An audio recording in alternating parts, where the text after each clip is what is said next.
existe des vérités si puissantes qu'elles bouleversent à jamais la manière dont nous voyons le monde. Neville Goddard, dans La loi et la promesse, nous livre une de ces vérités intemporelles. Notre imagination n'est pas un simple jeu de l'esprit. Elle est la force créatrice de notre réalité. Derrière chaque événement, chaque rencontre, chaque succès ou chaque échec, se cache une image intérieure que nous avons acceptée comme vraie. Là où la plupart des gens voient des hasards ou des coïncidences, Neville révèle une loi invisible, mais implacable. La loi de l'Assomption. Cette loi affirme que ce que nous assumons comme déjà réel finit par prendre forme dans le monde tangible. Imagine, mon ami, si tout ce que tu contemples dans ton esprit, avec conviction et émotion, devenait tôt ou tard ton expérience vécue. N'est-ce pas à la fois vertigineux et libérateur? Mais Neville ne s'arrête pas là. Car au-delà de cette loi qui transforme nos circonstances matérielles, il nous parle d'une promesse, la promesse suprême, celle de l'éveil spirituel. Une promesse qui ne dépend pas de notre mérite ou de nos efforts, mais qui est inscrite dans l'âme de chaque être humain. Un jour, dit Neville, nous ferons l'expérience directe de notre véritable identité divine. Nous découvrirons que nous ne sommes pas de simples mortels en quête de miracles, mais des créateurs endormis, appelés à se souvenir de qui nous sommes vraiment. La loi et la promesse n'est donc pas seulement un livre sur comment attirer l'abondance, la santé ou l'amour. C'est un guide vers une vie éveillée, où l'on réalise que chaque pensée est une semence, chaque image est une prophétie, et chaque désir sincère est un appel de l'infini. Neville l'affirmait avec une clarté désarmante. Tu deviens ce que tu assumes être. Non pas ce que tu souhaites, non pas ce que tu désires vaguement, mais ce que tu acceptes intérieurement comme déjà vrai. La plupart des gens vivent avec une imagination passive. Ils se laissent envahir par des images, de peur, d'inquiétude ou de manque, sans jamais réaliser que ces images, nourries jour après jour, finissent par s'imprimer dans la réalité. Cette imagination-là est subie. Elle reflète le monde extérieur et renforce ses limites. Mais Neville nous invite à un renversement radical. Utiliser l'imagination créatrice. C'est-à-dire choisir délibérément l'image de soi-même et du monde que l'on veut expérimenter, puis l'assumer comme déjà accompli. Cela signifie entrer dans le silence de l'esprit, dans une scène imaginaire où ton désir est déjà réalisé, et sentir profondément que c'est maintenant ta vérité. Imagine un instant. Tu veux la guérison. Dans l'imagination passive, tu continues à te voir malade, à craindre le pire. Mais dans l'imagination créatrice, tu t'endors en ressentant la joie d'être déjà guéri. Tu veux l'abondance. Tu ne contemples plus ton compte vide. Tu assumes le sentiment de sécurité, de liberté, comme si ton abondance coulait déjà dans ta vie. C'est cela, la loi de l'Assomption. Vivre comme si ton rêve était déjà présent, jusqu'à ce que ton monde extérieur n'ait d'autre choix que de refléter ton état intérieur. Beaucoup trouvent cela trop simple. Et pourtant, c'est dans cette simplicité que réside la clé. Car l'univers ne répond pas à nos plaintes ou à nos prières désespérées, il répond à l'état que nous incarnons. Et chaque fois que tu assumes intérieurement une nouvelle identité, une nouvelle condition, tu déplaces silencieusement les lignes de ta destinée, le rôle de l'imagination. L'imagination. Voilà un mot que nous croyons connaître. Dès l'enfance, on nous dit de ne pas trop rêver, de rester réaliste, de redescendre sur terre. Et pourtant, Neville Goddard révèle que l'imagination n'est pas un simple passe-temps de l'esprit, elle est la force créatrice par laquelle l'univers prend forme. L'imagination, la porte entre l'invisible et le visible. Pense un instant à tout ce qui t'entoure. La chaise sur laquelle tu es assis, le toit qui te protège, la rue devant chez toi, ton téléphone, ta maison, même les grandes villes.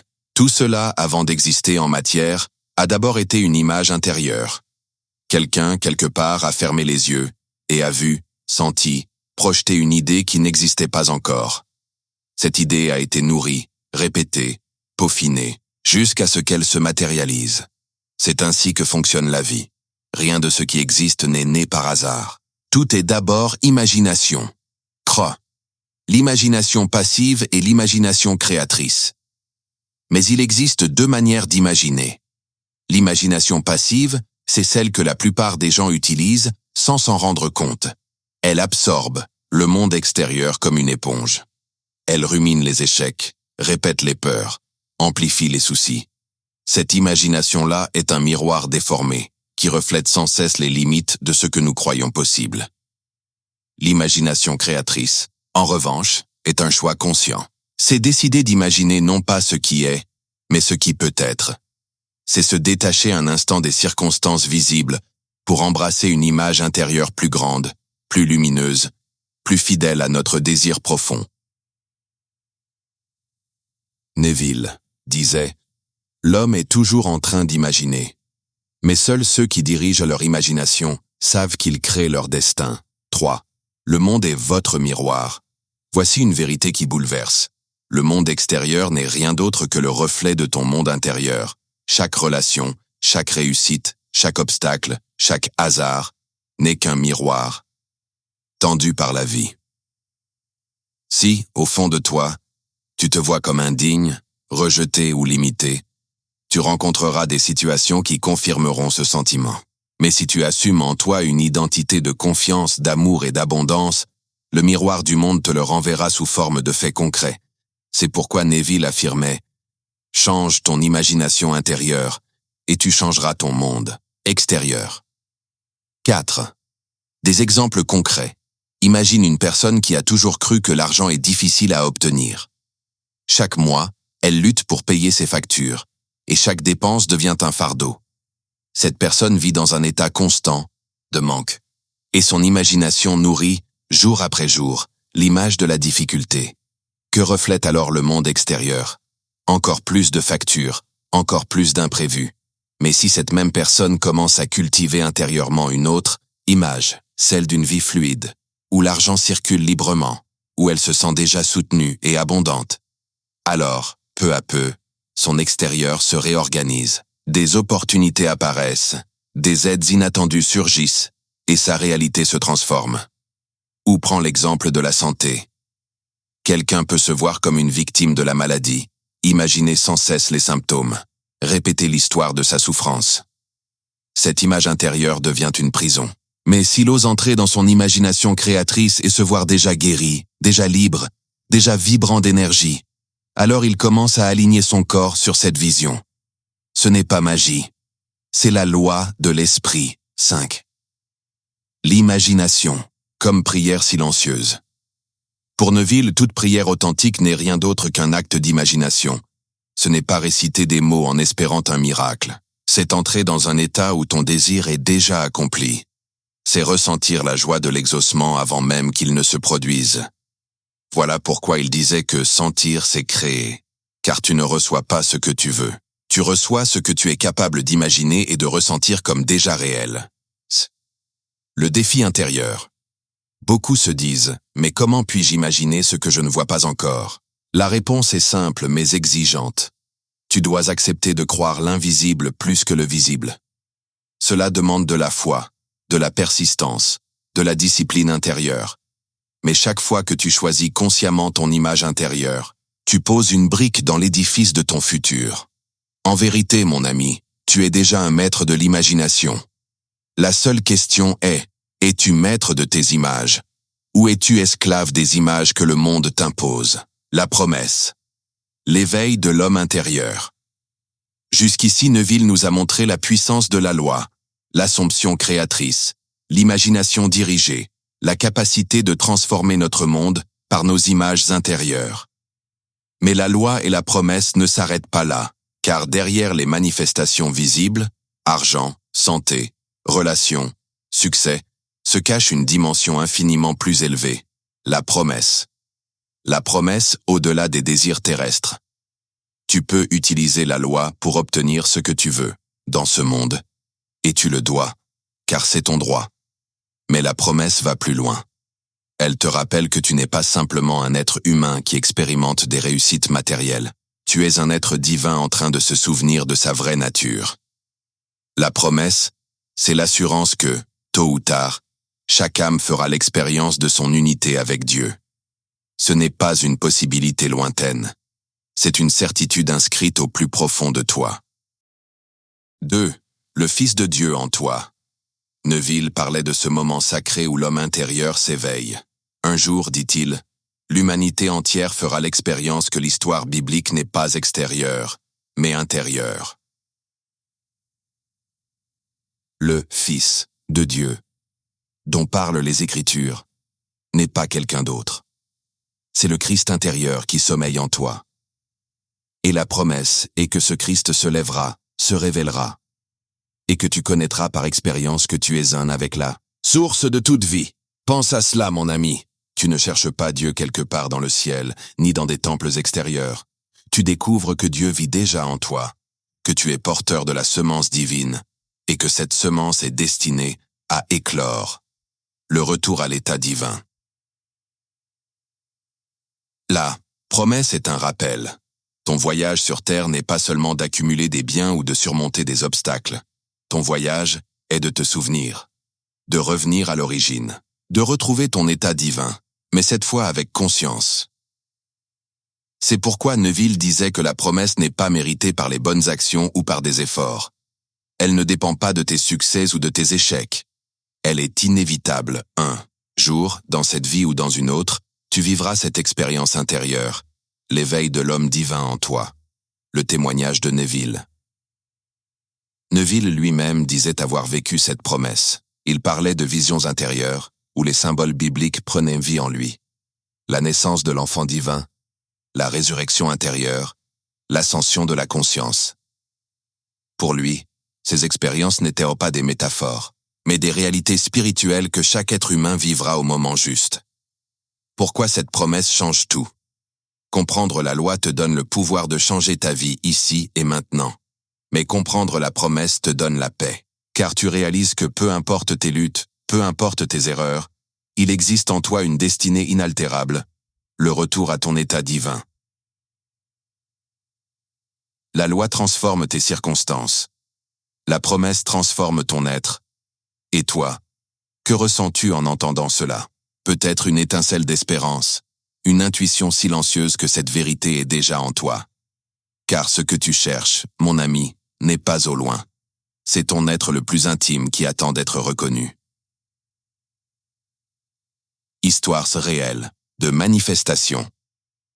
On pourrait croire que les enseignements de Neville ne sont qu'une belle philosophie, une idée séduisante, mais abstraite. Pourtant, la loi et la promesse se distinguent par une chose unique. Neville y rassemble des dizaines d'histoires réelles de personnes ordinaires qui ont appliqué ces méthodes et ont vu l'impossible se réaliser. Ces récits ne viennent pas de mystiques isolés, mais de mères de famille, d'artistes, d'hommes d'affaires, de personnes malades, de chercheurs d'emploi, bref, de gens comme toi et moi. Et chacun d'eux témoigne de la même vérité. L'imagination, dirigée avec foi, transforme la réalité. L'histoire de la maison rêvée, une femme écrivait à Neville pour lui raconter qu'elle désirait une maison bien précise. Elle n'avait ni les moyens financiers, ni les relations pour l'obtenir.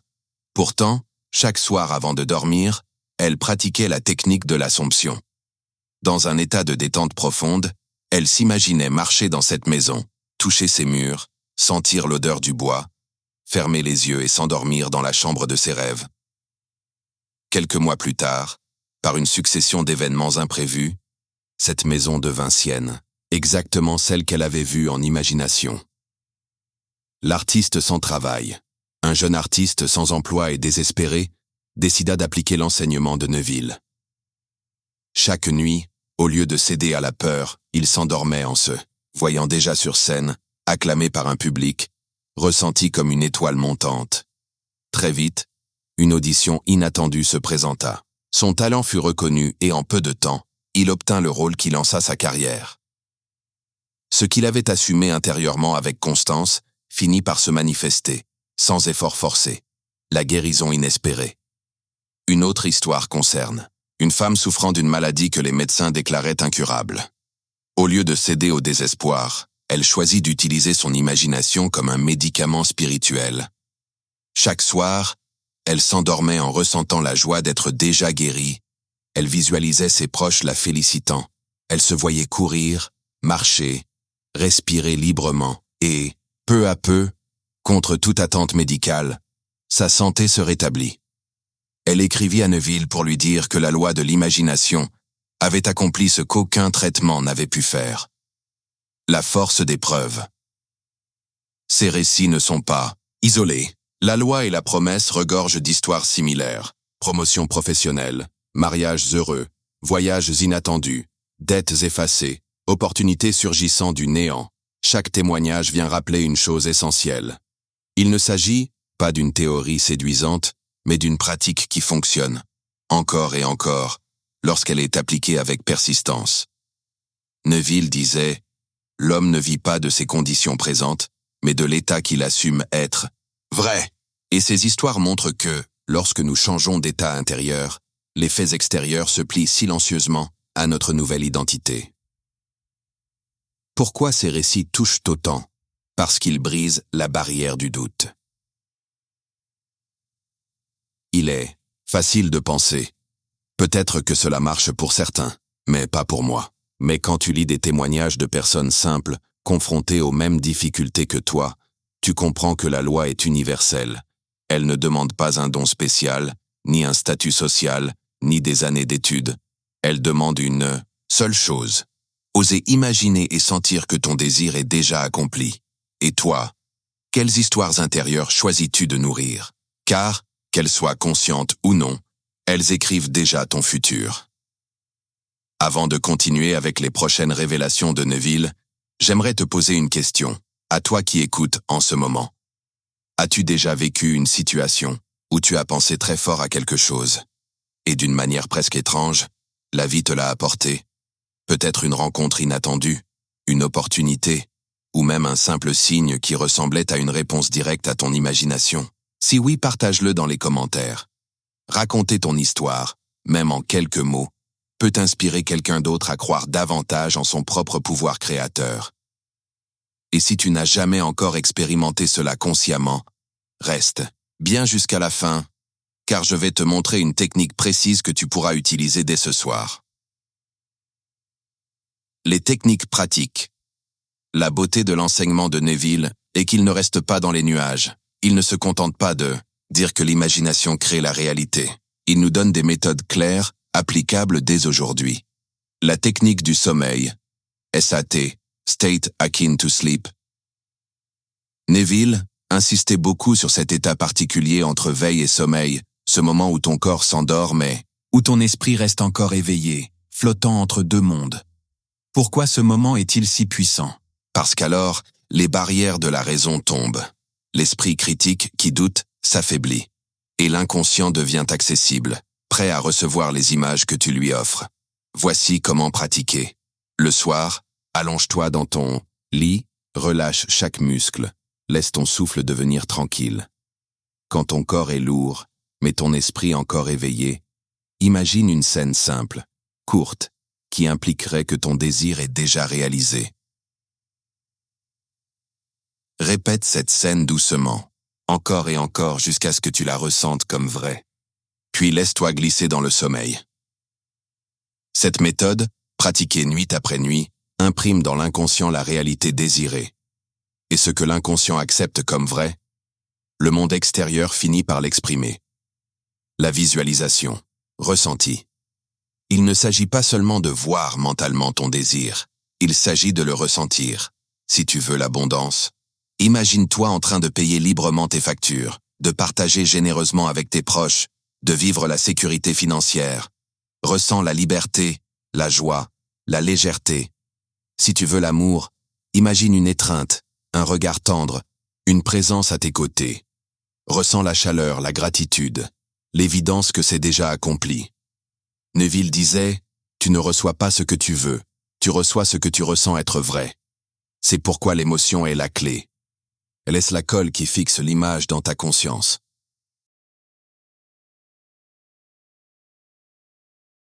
« 3. Les affirmations vivantes. Une affirmation répétée mécaniquement a peu d'effet, mais une affirmation prononcée avec conviction, avec émotion, comme si elle était déjà une réalité, devient une semence puissante. Plutôt que de dire « je vais réussir », dis intérieurement « je réussis déjà ». Plutôt que de dire Un jour je serai guéri. Affirme, je vis ma guérison maintenant. Chaque mot est une vibration, et quand il est porté par le sentiment, il devient créateur. La révision créative, voici l'une des techniques les plus fascinantes de Neville. La révision. Chaque soir, repasse les événements de ta journée. Mais au lieu de les accepter tels qu'ils se sont déroulés, réécris-les dans ton imagination comme tu aurais aimé qu'ils se produisent. As-tu eu une dispute? Revois la scène, mais cette fois avec des paroles d'amour et de paix. As-tu échoué à une tâche? Imagine-toi la réussir avec brio. Jour après jour, cette habitude ne transforme pas seulement ton passé intérieur, elle reprogramme ton inconscient et ouvre ton futur vers de nouvelles possibilités. Les principes de foi et de persistance. Appliquer ces techniques demande plus qu'un essai ponctuel. Cela demande foi et constance. Rester fidèle à la vision intérieure. Le plus grand défi n'est pas d'imaginer une foi. C'est de rester fidèle à cette image même quand tout, à l'extérieur, semble la contredire. Le monde peut te dire, c'est impossible. Tes circonstances actuelles peuvent crier, rien n'a changé. Mais ton rôle est de maintenir la vision, comme un phare dans la nuit. Neville affirmait, reste fidèle à ton idéal, même quand tu ne vois aucun signe, car les signes apparaissent toujours après, jamais avant. 2. Comment gérer le doute et le temps d'attente? Le doute est naturel. Il surgit quand tu ne vois pas encore de résultat. Mais rappelle-toi, il existe toujours un décalage entre l'assomption intérieure et la manifestation extérieure. La semence a besoin de temps pour germer. Personne ne plante un arbre et n'attend qu'il donne des fruits le lendemain. De la même manière, ton désir est une graine déposée dans l'invisible. Fais confiance au processus. Quand le doute arrive, ne lutte pas. Reviens simplement à ton image intérieure, encore et encore. La persistance comme clé. Beaucoup abandonnent trop tôt. Ils essaient une semaine, puis disent « ça ne marche pas ». Mais la vérité est que l'imagination obéit à la persistance. Chaque fois que tu répètes ta scène, que tu affirmes ton état, que tu révises ton passé, tu enfonces la semence plus profondément dans ton inconscient. Et un jour, parfois soudainement, la réalité bascule. Le monde extérieur se réorganise pour refléter ce que tu as assumé. En résumé, la foi et la persistance ne sont pas des efforts douloureux. Elles sont l'art de rester amoureux de ton idéal, même dans l'attente. Car tôt ou tard, ce que tu tiens fermement en imagination deviendra ton expérience. La transformation personnelle. Lorsque tu commences à appliquer la loi et à vivre, selon la promesse, quelque chose de plus grand se produit en toi. Ce n'est pas seulement ton compte en banque qui change, ni tes relations, ni ton corps. C'est ton identité entière qui se transforme. De spectateur à créateur, la plupart des gens traversent la vie comme des spectateurs. Ils réagissent aux événements, se plaignent des circonstances, se sentent victimes d'un destin injuste. Mais, dès que tu assumes la loi, tu découvres une vérité bouleversante. Tu n'es pas spectateur, tu es créateur. Tu n'attends plus que le monde extérieur te dise qui tu es. Tu décides intérieurement de ton identité, et le monde reflète ton choix. Truy. L'abondance comme état d'être. Beaucoup pensent que la loi n'est qu'un moyen d'obtenir de l'argent, une maison, un mariage heureux. Mais Neville va plus, loin. La véritable abondance est existentielle. C'est une abondance de paix, de joie, de confiance intérieure. Quand tu assumes que la vie est pour toi, que tu es déjà aimé, déjà guidé, déjà complet, alors tu attires naturellement les conditions matérielles qui correspondent à cet état. Mais même sans elles, tu sais que tu es riche, riche de ton être, riche de ta connexion avec l'infini. Vivre comme co-créateur conscient. Vivre la loi et la promesse, c'est marcher chaque jour avec une conscience nouvelle. Je ne subis pas, je choisis. Chaque pensée devient une graine, chaque émotion devient une couleur avec laquelle tu peins ta réalité. Tu n'attends plus que le monde change pour te sentir différent. Tu changes à l'intérieur et le monde suit. C'est le début d'une vie libre, où tu n'as plus peur de demain, parce que tu sais que demain naît déjà dans ton imagination d'aujourd'hui. Appel à l'action intérieure, et maintenant. Il ne s'agit plus seulement d'écouter ces paroles, il s'agit de les vivre. Je t'invite, toi qui es encore là à cet instant, à expérimenter par toi-même. Pas demain, pas dans un mois, mais ce soir même. Choisis un désir sincère, quelque chose qui brûle dans ton cœur. Ferme les yeux et entre dans une scène simple où ce désir est déjà accompli. Respire-le, ressens-le. Endors-toi avec cette vérité dans ton être. Et demain, recommence. Puis, le jour suivant encore. Car chaque répétition est une pierre que tu poses dans la construction de ton nouveau monde. Alors je te pose cette question, et elle pourrait bien être le tournant de ta vie. Et si tu décidais, dès aujourd'hui, d'assumer que ton rêve est déjà réel? Car souviens-toi, la loi transforme tes circonstances, mais la promesse transforme ton être. Et toi, tu es appelé non seulement à obtenir, mais à devenir. Alors, mon ami, que pouvons-nous retenir de ce voyage à travers les paroles de Neville Goddard? D'abord, la loi, elle est simple mais implacable. Ce que tu assumes intérieurement comme vrai devient tôt ou tard ta réalité extérieure. La loi n'attend pas demain. Elle agit ici et maintenant. Elle ne fait aucune exception. Elle obéit à l'état que tu incarnes.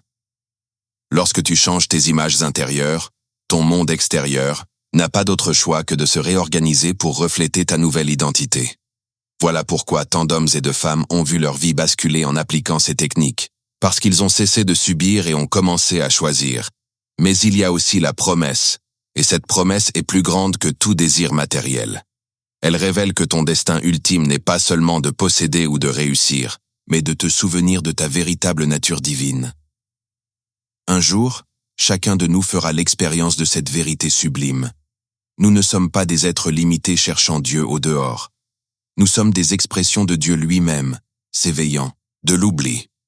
La promesse n'est pas conditionnelle, elle est inévitable. C'est le retour assuré de l'homme à son état éternel, divin, glorieux. La loi transforme ta vie aujourd'hui. La promesse illumine ton éternité. Et maintenant, la question n'est plus de savoir si cela est vrai, mais quand tu décideras de l'appliquer. Car écouter ces paroles ne suffit pas. Il faut les vivre. Ce soir, avant de t'endormir, ose pratiquer. Entre dans ton imagination et ressens ton désir comme déjà accompli. Répète-le demain et le jour suivant encore. C'est dans cette constance silencieuse que les miracles naissent. Si ce message a touché ton cœur, alors je t'invite à agir. Mets un j'aime pour que cette vérité se répande. Abonne-toi à cette chaîne pour continuer à recevoir ces enseignements qui peuvent transformer ton quotidien. Partage cette vidéo avec quelqu'un que tu aimes, quelqu'un qui a besoin de se rappeler que sa vie peut encore changer, qu'il n'est pas prisonnier de ses circonstances. Et surtout, laisse un commentaire. Écris une phrase, ton engagement personnel, ton désir assumé dès aujourd'hui. Ce geste peut être ton premier pas concret vers ta nouvelle réalité. Car rappelle-toi, le futur n'attend pas au loin. Il existe déjà dans les images que tu portes à l'intérieur de toi. Et si tu décidais, dès maintenant, de marcher vers ce futur qui t'appartient déjà?